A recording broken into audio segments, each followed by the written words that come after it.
family, it's Tank Commander Zulu in the Real Man Movement. Yo, check out what happened today, right? I'm pulling up into the gas station. I saw two guys underneath the hood of their car. One looked like he was about in his 30s, the other one in his 20s. And they kept saying, it's over here. It's somewhere on this end. I don't know where it's at. It's somewhere over here though. I didn't pay no attention. I went on and started pumping my gas. Then the guy looked over and said, sir, can you give us a hand? I said, yeah. I said, what's going on, man? He said, my battery went down. So I figured he needed a jump. I said, you need a jump? You got some cables? He said, yeah, I got a cable. I got a 90-foot charging cable. I said, 90-foot cable? Didn't pay too much attention to that either, but I should have. And so when I went over there to go give him a hand, take a look, he said, man, we've been looking for about 20 minutes. We can't find the USB port to plug in our iPhone charging cable. I said, what? I immediately took both of their cell phones and made them subscribe to Tank Commander Zulu and the Real Man Movement. A 90-foot iPhone charging cable. To jump a car off? Real Man Movement.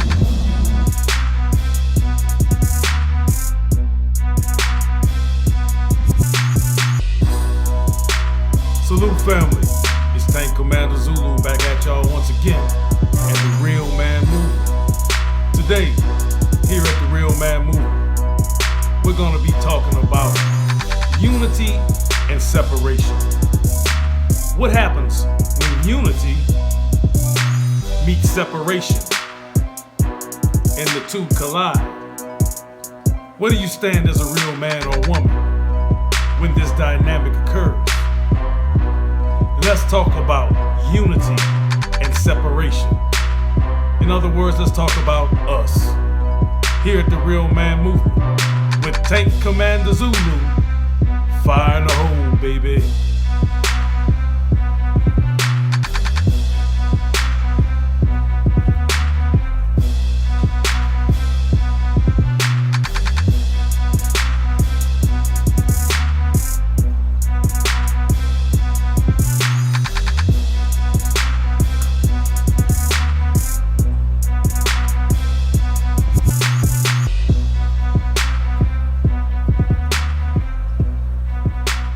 Salute family, Tank Commander Zulu back at you once again in the Real Man Movement. Before we get into the content today, I would like to invite everyone to become a subscriber of the channel.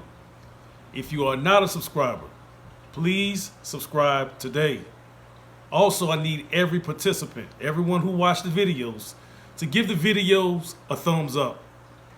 This helps with the development of the channel and it allows the channel to grow. And YouTube will be able to push the content out more frequently to those who are in need of this positive male enforcement. Also, leave a comment. If you don't like what the Tank Commander talking about, say something in the comment section. As long as we keep it respectful, we can have a discussion about what the content, what's inside of the content. Now, back to the topic of discussion. When unity meets separation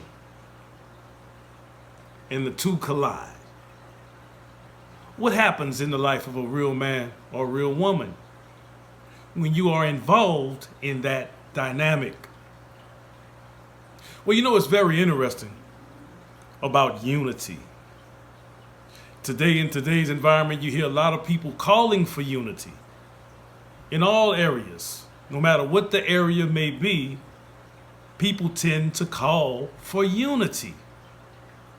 Whether it's a righteous area or unrighteous area, people call for unity in whatever they're doing. Meaning that if it's something good, call for unity. If it's something bad or evil, we call for unity. Unity is a very powerful, powerful force. And we're going to talk about that today. That's the you. Then there's separation.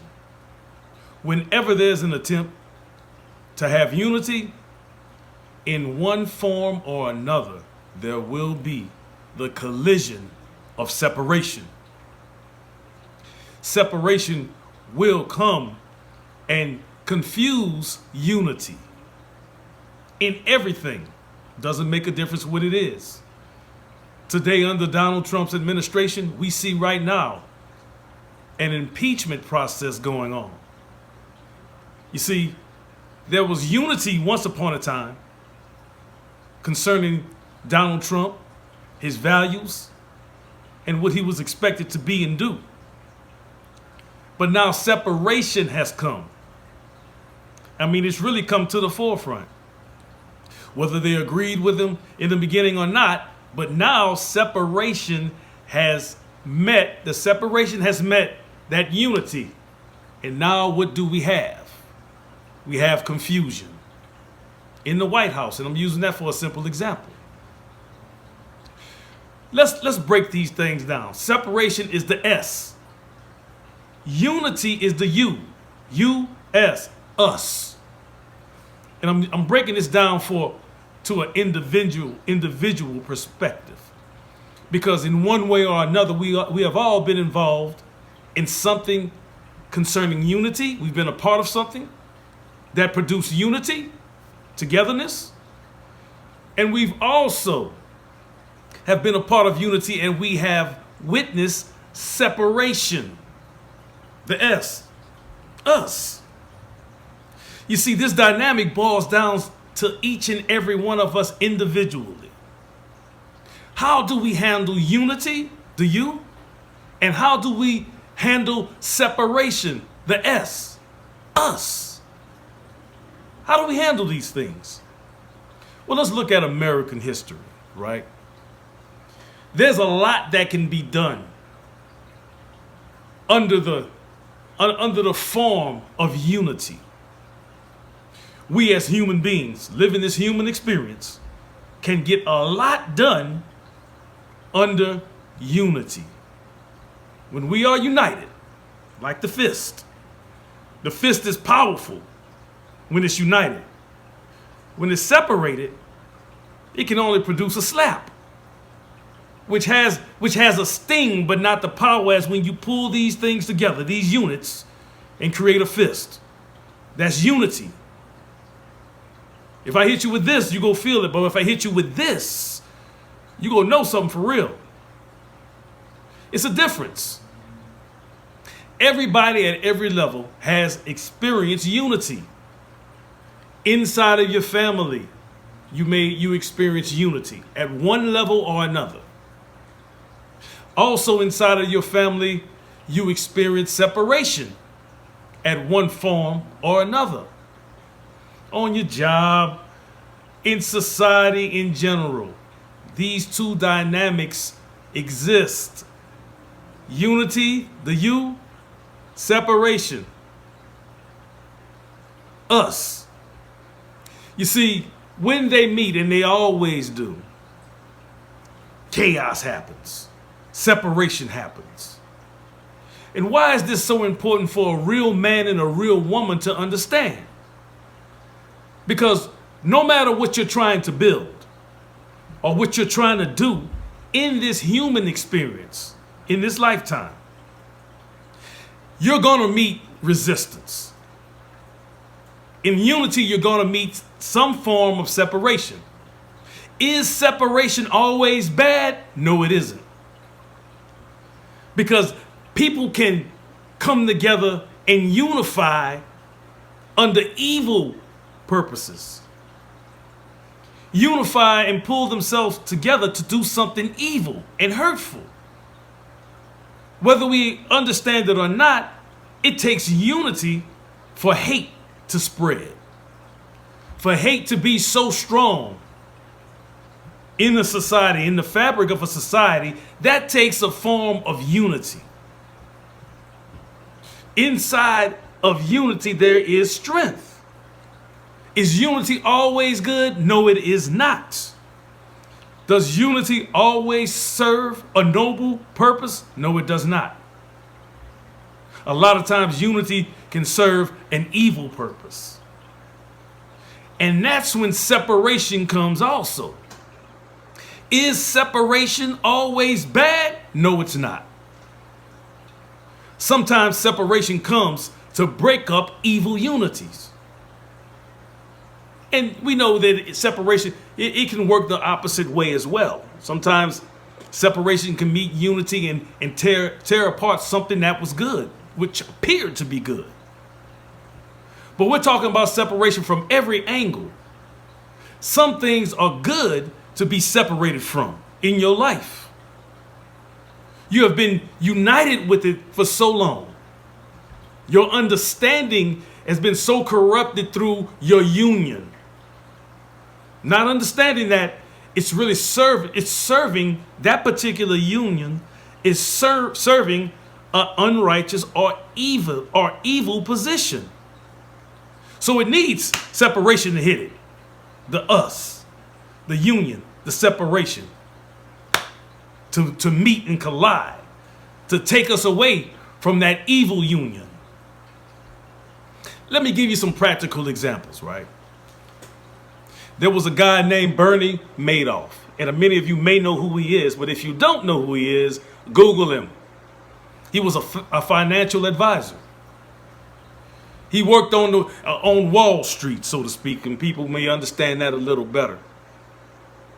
He put together his company, starting with $5,000. A very smart man. He turned that investment company into $1 billion, a couple of $1 billion industry. It seemed like what he was doing was a righteous and good thing for people who wanted to invest and get a solid return on their money. So some people would take their entire life savings and trust Bernie Madoff because he promised them some things that other people couldn't produce financially. They believed him and they trust him, so it created a unity. He had an investment company that was large. It was worth billions. Now, what appeared to be a good thing inside of that unity, because every person that trusted him and came on board, they created the unity, the you. And they trusted Bernie Madoff. But what Bernie Madoff was really doing, and here's the imagination of man, in unity, he presented himself as doing something good, but he was actually doing something evil. He was running what's called a Ponzi scheme. In other words, they're taking people's money, telling them they're getting so much money back on or so much of a return on their money, and they're really not. But he's sending them ledgers and statements saying, okay, this is what you have since you have invested with me. And it seemed like they had really done a lot, that they were becoming wealthy. They were becoming rich from uniting with Bernie Madoff. Let me make the story short, though. What happens is that it was a Ponzi scheme. It was an illegal activity he was doing. And in all actuality, he was robbing these people blind of their money. When it all came down and he got busted, he would have been able to continue to go on doing this, but someone ratted on him. Somebody snitched on him. And because they did tell on him, the Ponzi scheme had to come to an end. Bernie Madoff received 150 years in federal penitentiary. He's still there today for what he did. You see, separation came and met that unity. In this instance, separation was a good thing. Unity was a bad thing. All those people, majority of those people, lost everything. They had invested their life savings with this man. And they joined the union, the unity he produced. But see, that unity was for evil. It wasn't for good. So separation came, broke that up, and caused confusion. It caused confusion. So separation is not always bad, and unity is not always good. We hear unity, unity, unity, And we're demonizing separation, separation, separation. What are you in unity with, and what are you separating from? That's the question. You see, in the Bible, in the book of Genesis, chapter 11, verses 1 through 9, the Bible talks about the Tower of Babel. And what Babel means, we understand what Babel means. When you're babbling, you have no understanding. A person can't understand you. The way the story goes in the Bible is that the people who were populated on the earth were in a singular society. In other words, they were in one place all together at one time. They all spoke the same language. Life started in a singular society. We know that the oldest form of life was found in Africa. There was a singular society there. Everybody spoke the same language. Look at what the Bible says happens here in the story of the Tower of Babel. These people were together in one place. They all spoke the same language. There was no different languages. They all had the same understanding. They all had the same desire. And in doing so, they came together and said, listen, let us build a city and let us build a tower to reach the heavens. Now, this was the imagination of man. You see, sometimes our imagination in creating something great has evil consequences, or they're born in evil thoughts, which appears to be good, just like Bernie Madoff. The intention is really to do something evil. Now, listen to what the story says, and I'm going to paraphrase it. You can go and read it in the book of Genesis, chapter 11, verses 1 through 9. But the people got together. They said, let us build a city so we can leave a name for ourselves. And let us erect a tower that reaches to the heavens. So they were at work doing this thing all on one accord. Everybody spoke the same language, meaning they had the same understanding. God comes down and sees this and says, look, let us go down and see what's going on and see what's going on. And God says, if they're able to do this, there's no telling what they can do anything. If these people are able to do this, what he saw so far, they will be able to do anything. See, that's what unity can do. So he says, let us go down and confound their language. In other words, they were all on one accord, speaking one language of that same mind, doing something that was not pleasing to God. So no matter how good it may have looked, no matter how advanced it may have seemed, it was some evil in it. And God saw it. So what did he do? Confuse their language. So now their language, they cannot communicate. And then they were spread throughout the world. From that singular society, a pluralistic society developed because of the thoughts and the intentions of man to exclude God and just operate with his own interest. But God shows it's a powerful message in that story because they were in unity and they were able to do exactly what they set out to do. Imagine building a tower to reach the heavens. Listen, in unity, a lot of things can be done. What they were doing in the sight of God was not pleasing to God. But God said, when there's a unity like that, it's nothing they won't be able to do. You see, this is why we can't, because of the imagination of man. And the thoughts of man are really evil. To get over, to get ahead, to outdo, to look at himself haughtily, arrogantly, to be superior, to be the boss, to be in charge. You see, that's what really mankind, man and woman, that's what a lot of us want to do. We don't feel that we're successful unless we're in charge. We're sitting on top of the hill. We're first in everything. You see, and not not including God, who is first, who is our head. But when you exclude him, even in the unity and the power there, God comes down and confounds the language. Meaning that what happens? Once upon a time, you guys were on the same sheet of music. Everybody's agreeing and things are growing. Now comes separation, confusion. God interrupts that thing. Or that thing is interrupted. In a lot of cases, what seems good sometimes, the unity involved, is met by separation. The U and the S. They collide. Unity and separation. Why?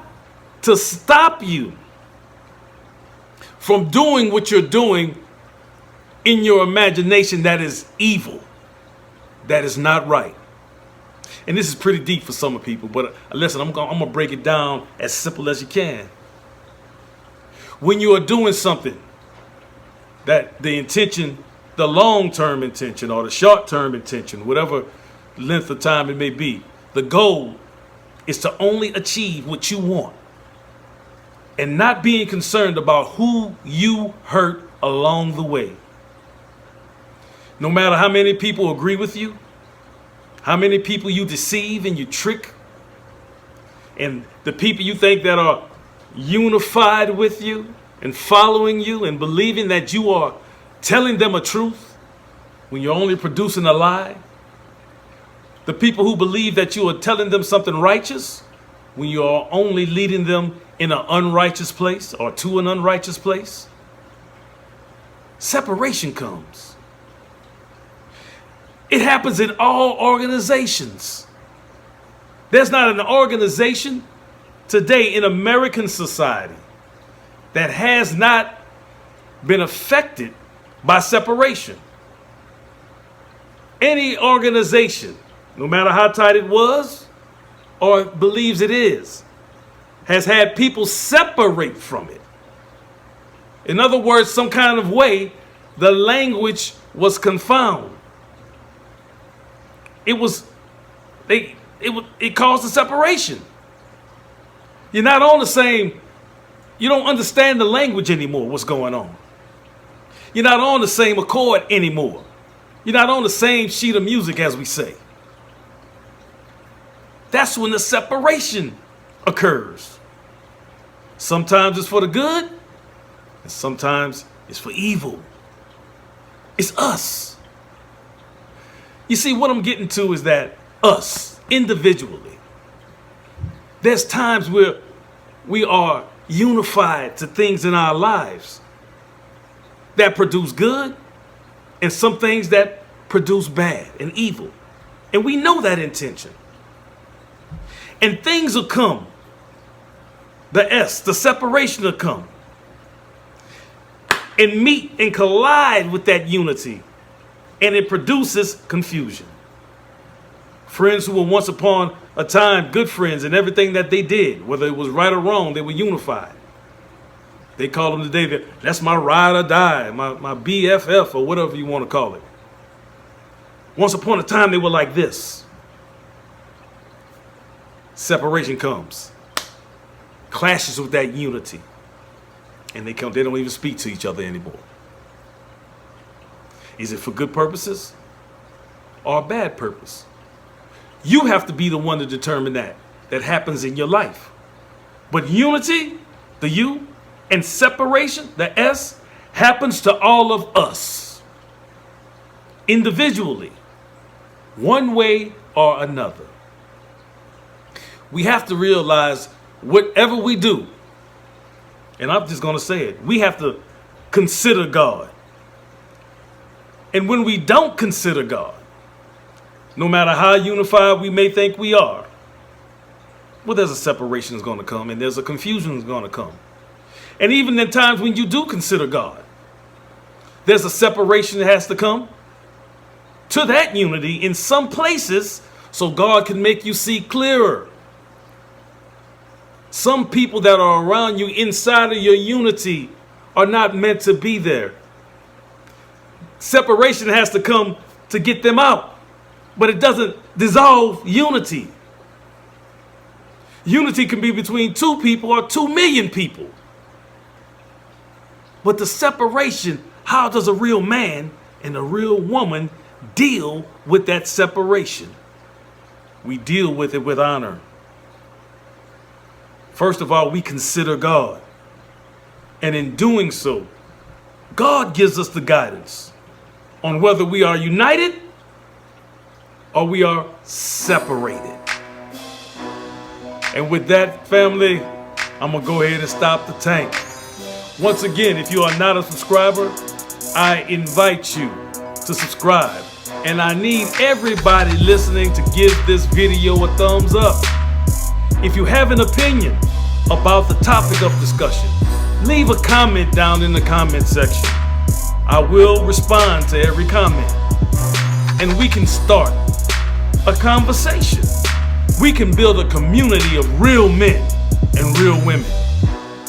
And we can break away from these faulty unities that some of us are involved in. And we can be separated and be in an honorable place where a real man and a real woman should be. So with that, family, until next time, fire in the hole, baby. Tank Commander Zulu signing out.